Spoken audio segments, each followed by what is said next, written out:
Aqui é Edmilson Silveira, iniciando mais um Papo Goiano Podcast. Nosso convidado da semana é Jefferson Bike, empreendedor digital, coordenador do movimento Acorda, palestrante, idealizador do movimento Igreja, a Política e Eu, presidente também municipal do Consciência 91 de Goiânia. Jefferson, as suas saudações iniciais. Bom, a satisfação está aqui com a audiência do Papo Goiano.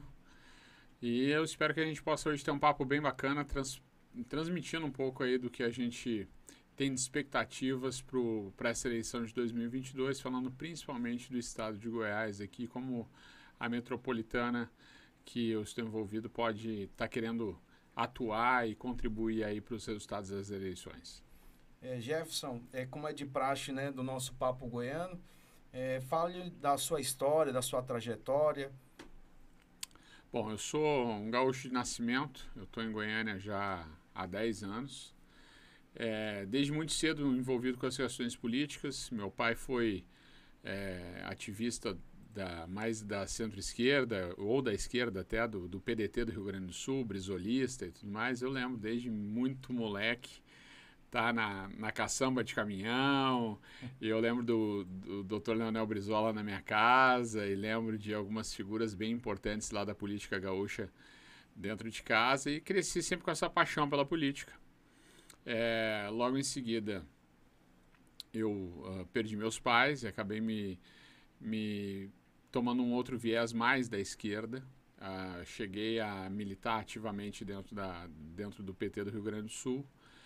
E aí eu costumo dizer que daí a gente abre os olhos, né? A gente cresce, abre os olhos e vê que a coisa não é tão romântica quanto acredita, né? Acabei depois me envolvendo com as questões do marketing político. A minha primeira campanha política eu fiz dentro do PL, hoje presidente Bolsonaro dentro do PL, né? E aí, não, mentira. A minha primeira campanha política foi em 2018, foi dentro do PTB, Aí depois eu fiz PL e depois nunca mais parei. Então são aí uma boa estrada dentro da área do marketing político. De uns tempos para cá, mais envolvido com as questões da militância também. Não sou um cara muito de militância de rua, apesar de todos os eventos estar lá em cima do caminhão, estar lá gritando, instigando a galera. Mas um cara já mais dos contatos e tudo mais, né? A gente tem hoje participado do movimento Acorda, que é um movimento que visa ações diretas em cima dos parlamentares, principalmente federais. A gente tem hoje o acesso do número de celular de todos os deputados federais e senadores, então todas as pautas que nós queremos defender ou nos opor, nós temos grupos articulados hoje, são mais de 300 grupos pelo Brasil. Jefferson, qual é o objetivo desse movimento, do Acorda? Do Acorda? Pois é. Como é que a gente faz hoje? São 300 grupos de WhatsApp com uma média, se a gente colocar um pelo outro, a gente coloca uma média de 70 pessoas em cada grupo. Só no estado de São Paulo, na capital paulista, nós temos 5 grupos desses com lotação máxima. Quando nós temos uma pauta que nós queremos defender ou nos opor, nós fazemos disparos sincronizados nos celulares de todos os deputados ou senadores, né, dependendo da situação. Nas nossas primeiras ações, nós estávamos mais focados no Senado, nós fomos chamados de robô, teve um senador indo para a mídia dizendo que tinha sido vítima de robô, aí no outro dia a gente fez um segundo disparo dizendo, não, colocando nosso nome, CPF individual de cada um, falando assim, que não tem robô não. e a gente tem conseguido reverter muitos votos. Por exemplo, a última ação que nós fizemos mais forte foi em cima da PEC dos jogos, que acabou, infelizmente, passando na Câmara. Mas nós tínhamos um placar inicial, que foi o placar que nós partimos, o placar que nós tínhamos em dezembro, nós conseguimos virar 18 votos. 18 votos declaradamente viraram em cima da nossa... Votos, muita né? coisa. Dentro da casa é muita coisa. E acabamos tendo uma votação bem acirrada ali, saiu meio que... Essa estratégia é interessante, né? Porque é uma pressão em cima pressão direta. Né? Pressão dos direta. deputados, né? Senadores. Né? E o que tem hoje em pauta, hoje no Congresso, que esse movimento participa? Hoje nós temos algumas pautas que estão bem perigosas de serem levadas à votação, né? Uma delas é a PEC da maconha, né? Que é uma retomada daquela negociação que teve ano passado. Agora, a da legalização dos jogos no Senado é uma ação que está no nosso radar para que nós possamos agir também. Nós temos alguns movimentos de apoio a algumas pautas, por exemplo, do homeschooling, nós estamos fazendo algumas articulações para que essa pauta venha para a votação, então nós estamos agora também orquestrando aí um movimento para trazer essa pauta para a votação, para que ela vá para a votação. Então, assim, semanal a gente tem novidades. Né? E essa dos jogos, né, ela, na verdade, vai ser aprovada agora no Senado, né? Passando a votação. Na verdade, ela passou em primeira instância entre os deputados, na Câmara Federal. Ela vai para o Senado. Sendo aprovada no Senado, que a gente espera que não, ela volta para a Câmara e depois para a chanceler presidencial, né? O presidente disse que não vai vetar, né? Só que, infelizmente, o formato político que a gente tem, mesmo que o presidente faça o veto, a Câmara pode derrubar o veto, né? Então, a gente precisa ganhar essa guerra aí, no voto mesmo. E qual é a previsão dessa votação no Senado? Para daqui a 3 ou 4 semanas é o bem provável. Nós estamos com... A ideia inicial agora, nossa estratégia inicial agora, é segurar a votação, porque nós temos grupos dentro do Senado, por exemplo, há 3 ou 4 semanas atrás, estivemos, inclusive, na tua companhia, estivemos lá conversando dentro do Senado, com o senador Girão, que hoje é um dos maiores opositores dos jogos de azar no Brasil. Então, a gente tem os grupos lá dentro, que é o Brasil Sem Azar, que é um movimento que eu também colaboro. E aí, esse grupo ele tem seus representantes circulando dentro, gabinete a gabinete, apresentando as justificativas do porquê não da legalização. Porque o discurso da legalização ele é muito convincente, só que, infelizmente, ele é um discurso mentiroso. Então, o que a gente vem, o nosso objetivo agora é adiar essa votação para que a gente vá gabinete a gabinete mostrando e desconstruindo as alegações, porque são todas alegações facilmente derrubáveis. Aqui em Goiás, quais são os deputados que são contra essa lei? Nós temos aqui ativamente a bancada evangélica se opondo, né? E uma pessoa muito importante a quem eu deixo um especial abraço, inclusive, é o deputado Francisco Júnior, que hoje ele é o presidente da Frente Parlamentar Católica. O deputado Francisco Júnior foi uma peça fundamental na articulação da não aprovação, que infelizmente não conseguimos virar o jogo, mas ele trabalhou arduamente. Além desse projeto de lei, existe outro projeto que você falou agora, que está em discussão no Congresso?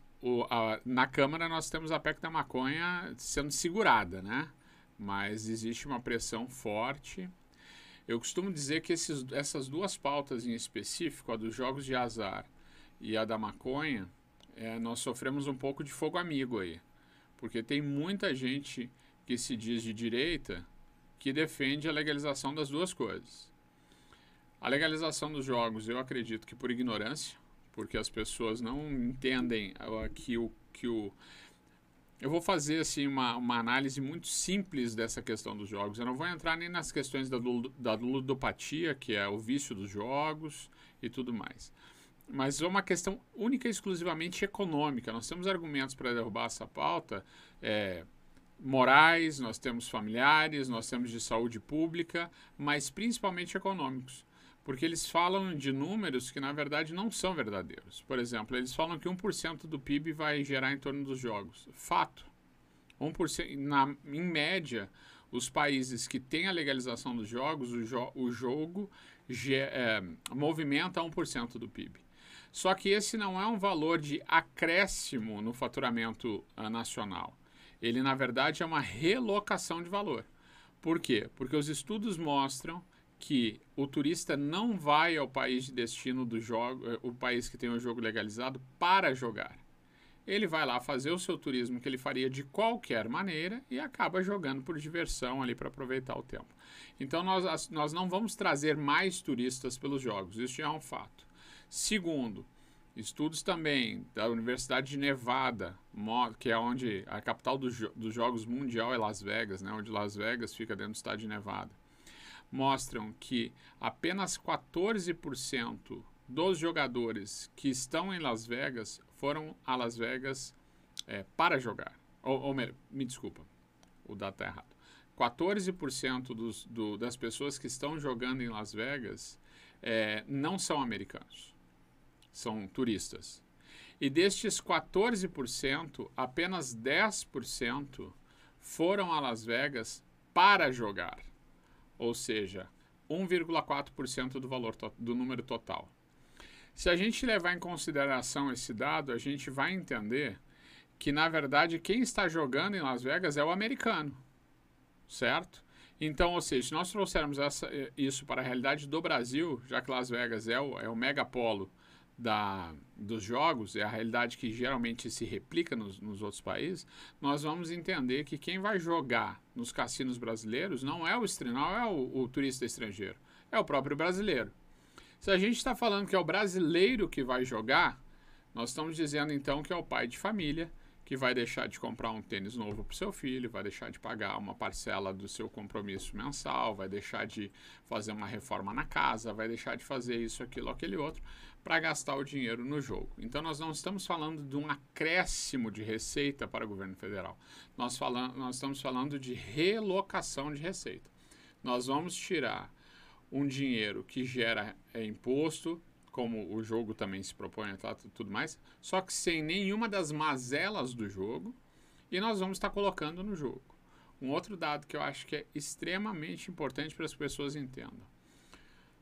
O jogo, ele, de acordo com o PEC que está em votação, ele vai ser 100% administrado pela iniciativa privada, correto? Então, assim, o empresário vem, monta a sua estrutura, quer seja um resort, quer seja um cassino de rua, quer seja o formato que for, e ele tem ali gera emprego, que é um outro ponto que é bastante questionável, porque o emprego oriundo do jogo, ele também vai ser tirado de um outro lugar. Não existe relocação de mão de obra, porque nós vamos tirar a renda de um lugar para colocar no jogo, nós vamos tirar então capital desse lugar e, por consequência, vai diminuir o potencial de contratação. Esse projeto, ele tem algum incentivo fiscal? Não, ele tinha um incentivo fiscal de redução de impostos inicialmente, mas devido ao burburinho que aconteceu, ele foi retirado. Então, hoje ele gera, a princípio, ele vai gerar o mesmo percentual de imposto. Mas o projeto, a primeira versão do projeto, sim. Inclusive, a primeira versão, que é de 2009, se não me engano, ela, inclusive, tinha alguns anos de isenção de impostos. Mas o importante é que as pessoas entendam que a renda toda gerada, ela vai para a iniciativa privada, enquanto o custo operacional todo é público. É difícil, né? Uma situação muito difícil. Dessa. O empresário vai ganhar, o empresário vai levar. Contradição, né? O projeto. O empresário ganha, o empresário leva, tudo mais, mas, por exemplo, quem vai fiscalizar isso? É o governo. Nós não temos hoje um departamento, um ministério responsável por isso. Então, nós estamos falando de alocação de mão de obra. Nós estamos falando de treinar essas equipes. Isso já é custo. Nós estamos falando do valor. O cassino, ele gera muito dinheiro vivo, muita circulação de dinheiro vivo, porque a grande massa do dinheiro produzido dentro do cassino é caça-níquel. A gente está falando de moeda, a gente está falando de dinheiro em espécie. Ou seja, o volume de dinheiro circulando na rua vai aumentar. Por consequência, a gente está falando que a segurança pública vai ter que ter reforços. Outro custo público. Se a gente vai falar também aí das consequências dos jogos, e aí a gente é obrigado a entrar na questão da ludopatia, a gente está falando que hoje o SUS, graças a Deus, eu acho que nós temos o SUS no Brasil, muita gente reclama, mas muito pior são outros países ditos de primeiro mundo que não tem atendimento público nenhum, né? Nós, de uma maneira a melhorar, temos o SUS, mas um dos braços mais deficitários do SUS é o de tratamento psicológico. Então, nós estamos falando que nós estamos trazendo uma possibilidade de aumento de dependentes, porque hoje a Associação Mundial, a Organização Mundial de Saúde já entende que a ludopatia é um vício. Então, nós estamos falando de pessoas que vão estar doentes, dependentes dos jogos, e quem vai tratar isso? O Estado, ou seja, mais custo. Então, toda a vantagem é do empresário que montou o cassino e todo o custo é público. Esse movimento, além dessa estratégia dos WhatsApps, né, por estado, existe outra ação? Nós temos ações fora do universo virtual, sim, inclusive seminários. Nós organizamos uma conferência, primeiro simpósio de cidadania cristã, foi feito em Brasília. Nós conseguimos reunir lideranças do Brasil inteiro lá. Tivemos a presença do presidente Bolsonaro, de 4 ministros, deputados federais foram muitos, primeira-dama. Dentre esses ministros, nós tivemos o ministro-chefe da Casa Civil, o ministro da Educação, a ministra Damares Alves, da Cidadania, tivemos o ministro do Desenvolvimento. Foi uma tarde fantástica. O Bolsonaro chegou lá para estar conosco por um período de 45 minutos, ele ficou conosco por 5 horas. É muito tempo. Muito tempo. Então, assim, foi um evento gigantesco. Esse foi o primeiro, nós estamos organizando para fazer o segundo agora. Nós oferecemos apoio a outros movimentos, por exemplo, aqui em Goiânia, enquanto a Frente Conservadora do Estado de Goiás estava na presidência do Jennifer Kretsch, que é um grande amigo, a quem eu também mando meu abraço, nós tivemos muitas ações em apoio às ações da Frente Conservadora.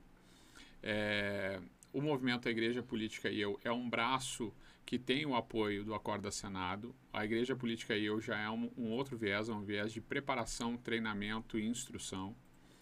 Então, o Acorda, ele no offline, vamos dizer assim, ele age mais na questão de apoio, entregando comunicação, fazendo com que, como as nossas redes são muito ramificadas, né, a gente leva todo e qualquer evento que a gente entende que é um evento de bem, um evento cristão conservador, enfim, a gente leva isso para as nossas redes para que o nosso público possa estar aderindo. E quais são as próximas ações do movimento? Pois então, agora a gente está nessas ações de contenção, né? Que é a contenção dessas votações. E para que nós possamos agir, então, na parte de conscientização dos parlamentares, né? Isso é feito presencialmente lá no Senado e na Câmara.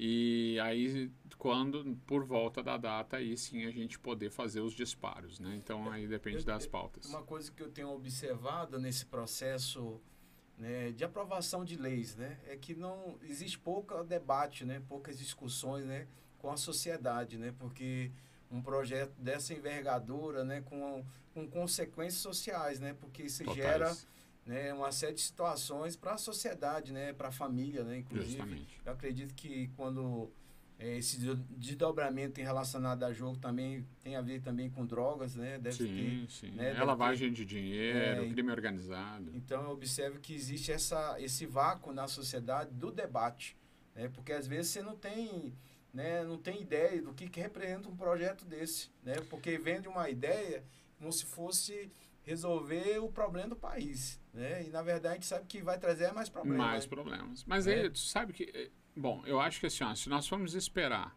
pelo poder público, nós nunca vamos receber esse espaço. Eu acredito que uma boa parte dessa falta de diálogo, ela é pela passividade do povo brasileiro.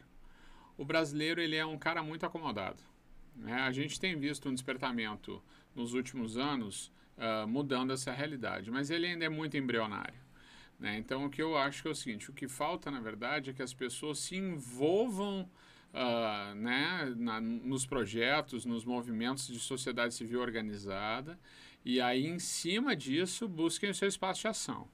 Porque se nós formos aguardar pelo poder público, nós vamos ter que morrer à míngua. Aqui você, inclusive, é idealizador do movimento Igreja, a Política e Eu, né? O que é esse projeto aqui, esse movimento? Bom, a Igreja Política e Eu começou, já tem 6 anos, mais ou menos. A ideia inicial era um livro. Eu comecei, porque assim, como eu sempre tive esse convívio, esse crescimento dentro da política, né, esse crescimento etário dentro da política, desde muito menino, eu sempre gostei muito do tema. E toda vez que eu costumo dizer que eu sou crente há muito tempo, do tempo que crente ainda era feio e pobre morava longe. Hoje, graças a Deus, tá melhorzinho, né? Mas o que acontece? Toda vez que eu vinha trazer o debate político para dentro por exemplo, muito envolvido sempre com questão de grupo de jovens e tudo mais, isso já faz tempo também, né? Mas eu sempre fui muito amarrado nisso aí. O povo sempre dizia assim, Gerson, não, isso aí não é muito legal. Eu já cheguei a ouvir de pastores que política era coisa do diabo. Exatamente, eu ia falar sobre isso. Isso aí é um mito, né? É um paradigma que tem que ser quebrado. E aí, quando veio a ideia da Igreja Política, eu decidi fazer um estudo bíblico para compartilhar na rede de jovens, que na época eu presidia, falando sobre a presença da política dentro da Bíblia. E aí eu comecei a estudar mais, e eu pensei, rapaz, isso aqui não dá para fazer um estudo, uma pregação só, isso aqui dá um livro. E aí veio a ideia do livro A Igreja Política e Eu. Só que nós temos um problema nacional, eu diria até geracional, né? Essa geração, ela não gosta de ler. E aí veio a ideia, então, de transformar aquele livro também num seminário.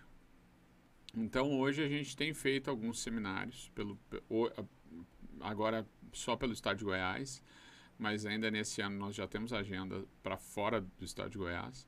Mas são seminários onde a gente, em 4 palestras, a gente apresenta, quebra esse mito. Você falou da Bíblia, né? Quais são as referências, né, da política na Bíblia Sagrada? Edmilson, na verdade é mais fácil de falar dos livros que não têm presença da política. A Bíblia, ela tem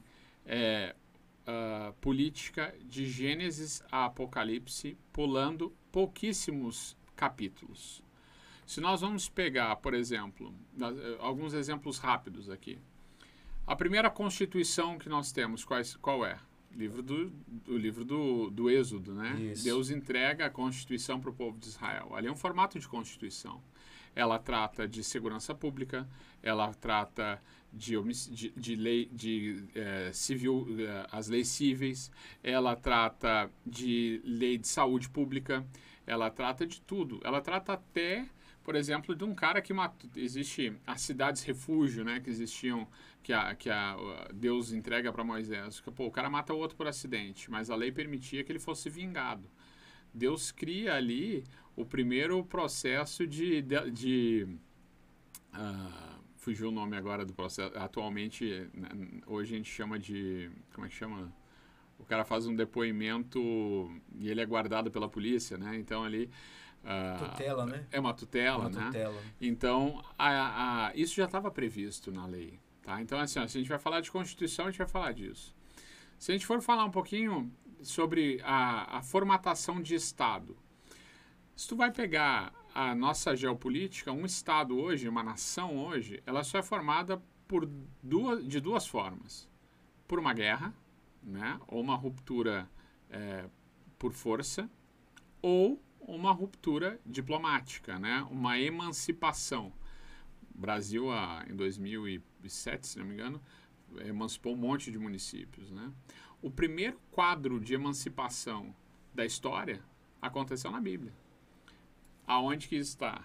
Se tu pegar a história de Abraão e de Ló, os dois estavam lá juntos, o povo ficou muito numeroso, começou a criar dissensão entre os pastores de Ló e os pastores de Abraão, e aí Abraão vira para Ló e fala assim, não, meu irmão, nós vamos ter que dividir aqui. Foi ali um processo de emancipação, emancipou-se, porque o que era a nação na época? Era um grupo de pessoas, com seus empregados, com as suas posses e tudo mais. Eles não tinham uma terra, porque eles eram praticamente nômades, né? Mas era uma nação. Abraão governava uma pequena nação. E ele ali, quando ele se divide com lá, é um processo de emancipação. Se a gente vai pegar a lei mosaica, ela é a base da Constituição de muitos países ocidentais, inclusive o Brasil. Se a gente vai depois pular isso e vai mais para frente, se a gente vai ver nas questões bélicas, as questões militares, pô, a história de Esther é fantástica. Se tu vai pegar ali, existe um espião infiltrado, e, ó, o livro de Esther é praticamente um romance policial, né? Tu tem um espião infiltrado, tu tem um cara que quer derrubar um governo, tu tem um cara que quer ascender ao poder criando uma situação, tudo mais. Pô, se tu vai pegar a história a questão de política econômica, nós vamos pegar a história de José, né? A história lá das 7 vagas magras, e pagar um tributo, a instituição do imposto e tudo mais. Então, assim, a Bíblia ela é repleta de capa a capa. Se a gente vai falar, mas isso é Velho Testamento. Beleza, então vamos pular lá para o outro extremo. Vamos falar do que é um projeto de governo de uma cidade extremamente... o modelo de sucesso de uma cidade. Vamos ler Apocalipse, vamos falar de Nova Jerusalém. Né? Se a gente vai falar de perseguição militar, disso e aquilo, vamos ler a história de Saulo. Vamos ler as viagens de Paulo, né? A história de Saulo enquanto perseguidor, depois Paulo enquanto ele viaja e tudo mais, as relações diplomáticas que ele precisa fazer para entrar em outros países. Ou seja, a política está em tudo, né? Está em tudo, está em tudo. E o que eu observo é que, na verdade, existe uma falta de informação, né? De conhecimento, né? Principalmente na igreja, né? Porque o que você falou é uma realidade. As pessoas veem a política como uma coisa ruim, né? Que é uma coisa que não é boa, né? Mas, na verdade, tudo depende da política. A política é a arte da convivência, né, Edmilson? Como a gente bem sabe, né? Sem política, não há como ter a definição de limites, né? E onde é que começa é onde acaba a minha liberdade. Onde começa e acaba a tua. E o que isso é? É a lei. E quem faz a lei? Políticos. Né? Então, por exemplo, tem uma frase que é meio para-choque de caminhão já, né? De tanto que falam por aí, mas que eu acredito piamente. Nós precisamos, como igreja, falar de política hoje para que nós não sejamos proibidos de falar de Jesus amanhã. Com certeza. Entendeu? Porque outra não é que eu goste muito de frases prontas, mas uma outra frase pronta que tem e que é fato é que não existe vácuo em lugar nenhum, muito menos na política. Se nós não ocuparmos os lugares que defendam os nossos ideais, outros vão ocupar. E quem serão esses outros? O neutro não existe. Relacionado em relação às eleições de 2022, qual é a sua avaliação, né, desse cenário, né, dos candidatos? Federal ou estadual? Não, federal, presidencial. Bom, Edmilson, graças a Deus podendo somar com a tua atuação, eu hoje faço parte do Consciência, que é um partido. Eu vou aqui expressar o meu posicionamento pessoal, tá? Eu não estou aqui falando agora é o Jefferson falando, não é o presidente municipal do Consciência. Eu acredito muito em alinhamentos políticos, então eu vou aqui falar da minha expectativa. E isso eu acredito que vai ser debatido ainda dentro do partido, e eu vou defender isso que vou te falar agora, mas por uma questão de valores. Eu acredito que hoje nós ainda precisamos de uma... Eu sou bolsonarista. Eu, Jefferson, me considero hoje um bolsonarista. Mas hoje, indiferente de ser ou não bolsonarista, tá? Eu acho que nós precisamos nos posicionar numa via que seja anti-esquerda. Tá? Então, do meu ponto de vista, ainda bem, mas muitos discordam deste ainda bem.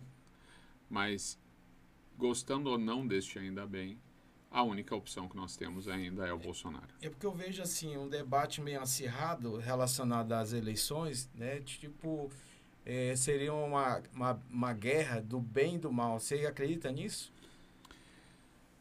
Eu acredito que isso sim exista. Eu acho que existe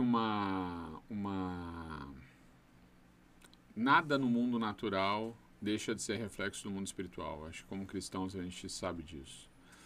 mas eu não sei se isso é consciente para as pessoas que estão dentro dessa luta. Então, independente disso ser ou não uma verdade, existe uma outra guerra que é a ideológica. Então, assim, eu acredito sim que isto seja verdade, mas existe muito mais envolvido do que isso. A ideologia, ela é natural, ela não é espiritual. Ela pode ser, e eu acredito que seja, reflexo do espiritual, mas ela é natural. Eu acredito muito na... Outra frase pronta. Não dá para naturalizar o espiritual, assim como não dá para espiritualizar o natural. Então, nós temos que separar. A nossa guerra política, ela é natural. Ela acontece nesse universo aqui. Nesse né? plano. Nesse plano. Então, o que a gente precisa entender? Que as pessoas que estão envolvidas nessas defesas, elas talvez não, acredito que na sua maioria, elas não estão cientes dessa guerra espiritual, por mais que ela exista. Então, nós precisamos combater em todas as esferas. No plano espiritual, através de oração, jejum, intercessão e tudo mais, eu acho que isso sim tem que ser feito. Mas no agir, na defesa dos valores, na apresentação dos argumentos, porque todo o processo democrático, ele não é imposição do que eu acredito. Né? Uma coisa que todo o seminário Igreja Política eu começo com uma frase que eu digo que Deus me deu. Eu não milito para impor as minhas ideias, mas eu milito para defender o direito de viver de acordo com elas. Então, se nós não apresentarmos argumentos sérios, argumentos técnicos, argumentos naturais para que nós possamos viver de acordo com aquilo que nos é válido, então nós vamos ser derrubados. Para você, qual é o maior desafio hoje, né, do Brasil, né, nessa disputa de projetos? Bom, eu acho que ele é... Falando de... É porque, na verdade, existe uma disputa, né, de projetos, né? Mas você diz das consequências dos projetos? Eu acho que é o seguinte, o Brasil não tem uma esquerda, tá? Nós não temos esquerda no Brasil. Nós temos alguns partidos que não têm relevância forte dentro do nosso cenário político, que são realmente de esquerda, assim, essencialmente de esquerda, mas são partidos inexpressivos. Se a gente vai falar dos grandes partidos, e aí eu acho que o mais emblemático deles é o PT, ele não é um partido de esquerda, ele já rompeu com a esquerda, né? Não tem mais esse viés e tal. Mas é um partido que ele vem dentro de um processo muito perigoso para a sociedade conservadora. Tá? Então, assim, a gente está falando de rupturas que são muito sérias. Rupturas, por exemplo, algumas pautas que eu acho que não podem ser aprovadas de jeito nenhum. A questão das drogas, a questão do aborto. Na verdade, eles rompem, né? As ideologias que hoje estão profundamente enraizadas no PT, elas são muito perigosas, muito perigosas. Por mais que politicamente eles não sejam de esquerda, as ideologias que acompanham, que eles carregam, são um risco para a nossa sociedade, sim. E isso é a minha maior oposição hoje. E qual na verdade, seria o desafio, né, nessas eleições? Eu acho que é o seguinte... Para a igreja, né, que eu falo especificamente, né? O que eu acho que é o seguinte, o pastor, quando o membro tem um filho com um problema com drogas, ele busca o pastor. Quando o casamento dele está com problemas, ele busca o pastor. Quando as finanças dele estão com problemas, ele busca o pastor. Quando o assunto é política, ele ignora o pastor. Então, assim, o desafio, eu acho que hoje é fazer com que os pastores estejam capacitados de falar de política com a sua membresia, mostrando que a política também é a defesa dos valores. Exatamente. Né? Então, eu acho que esse é um desafio. O debate que tem que estabelecer é esse, né? Dentro da igreja, né? Que são valores, né? Na verdade, a igreja atua no sentido de preservar os valores, né? Porque a gente sabe que constantemente está sendo ameaçado, né? Esses valores lá no Congresso, né? São leis que né, são apresentadas que vão de contra, né, a esses valores, né, que a igreja defende. Agora, em relação a Goiás, qual é a sua avaliação do cenário político de Goiás hoje? Porque a gente tem as candidaturas ainda do Gustavo Mendanha, que ainda está definindo questão de partido, né? Hoje eu tive a notícia que existe a possibilidade de sair pelo PP, né? E, né, a questão de uma eventual candidatura do Marconi Perillo, né? Então, assim, é um cenário muito interessante, né, para a gente avaliar, né? Nós temos aí alguns nomes bem possíveis, né? Nós temos Marconi, nós temos Gustavo, nós temos a busca pela reeleição do Caiado, nós temos o Major Vitor Hugo. Esses eu acho que são os quatro players de maior destaque que nós vamos ter, né? O PT muito provavelmente venha com um candidato também. Eu não sei se vai ser a Adriana, que já cogitou-se o nome da delegada Adriana Corse. Cogitou também a possibilidade de ser o deputado que é de Anápolis ali. Fugiu o nome dele agora? Você está falando do governo, né? É o governo. É o ex-prefeito Ex-prefeito de Anápolis, né? É o... Calvo lá. Bom, enfim. O PT também tem as suas possibilidades. E sempre tem os partidos menores que lançam as suas candidaturas, pelo menos para marcar presença, né? O que eu acho muito válido, o partido tem que poder, pelo menos, colocar o seu candidato na rua para mostrar, pelo menos, as suas propostas. Eu acho que tem o seu valor. Porque, na verdade, eu vejo um processo muito polarizado, né? Eu acho que isso aí também não contribui, né? Essas polarizações, né? Eu acho que hoje o cenário de Goiás ele é bem mais complexo que o cenário nacional, né? E aí o que eu te digo é o seguinte: se nós formos assim, nos despindo de qualquer paixão, se nós formos avaliar o governo do estado, o governo Caiado, no geral não foi um governo ruim, né? Um governo que apresentou alguns resultados, fez algumas mudanças interessantes. O número de obras foi bacana. Eu pessoalmente acho que não geriu muito bem a questão da pandemia, mas bem ou mal o estado não foi não foi pico, né, de mortes. Então, assim, tenho minhas críticas, mas também não sou um crítico bitolado que não vou entender que o cara entregou um resultado bacana.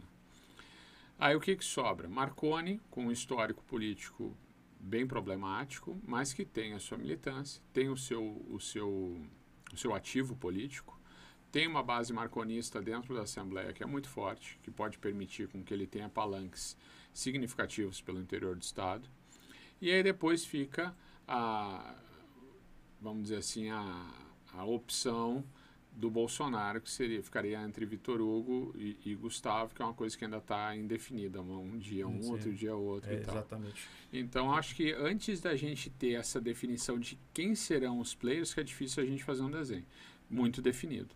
Porém, eu acredito que o Gustavo ele tem um desafio muito grande, que é o de tirar o nome dele da região metropolitana e levar para o interior do estado, que isso não existe ainda. O eleitor do interior do estado não conhece o Gustavo.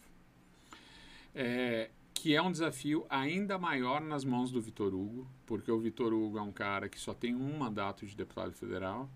Por mais que tenha feito uma votação muito expressiva, é um cara que não mostrou para o estado de Goiás ainda uma personalidade muito definida como representante. Então, ele tem um desafio ainda maior que o do Gustavo. O Gustavo, pelo menos, já conseguiu construir isso, já tem isso construído na região metropolitana. Aí é um jogo de xadrez que as peças não estão bem posicionadas no tabuleiro ainda, né? Entendi.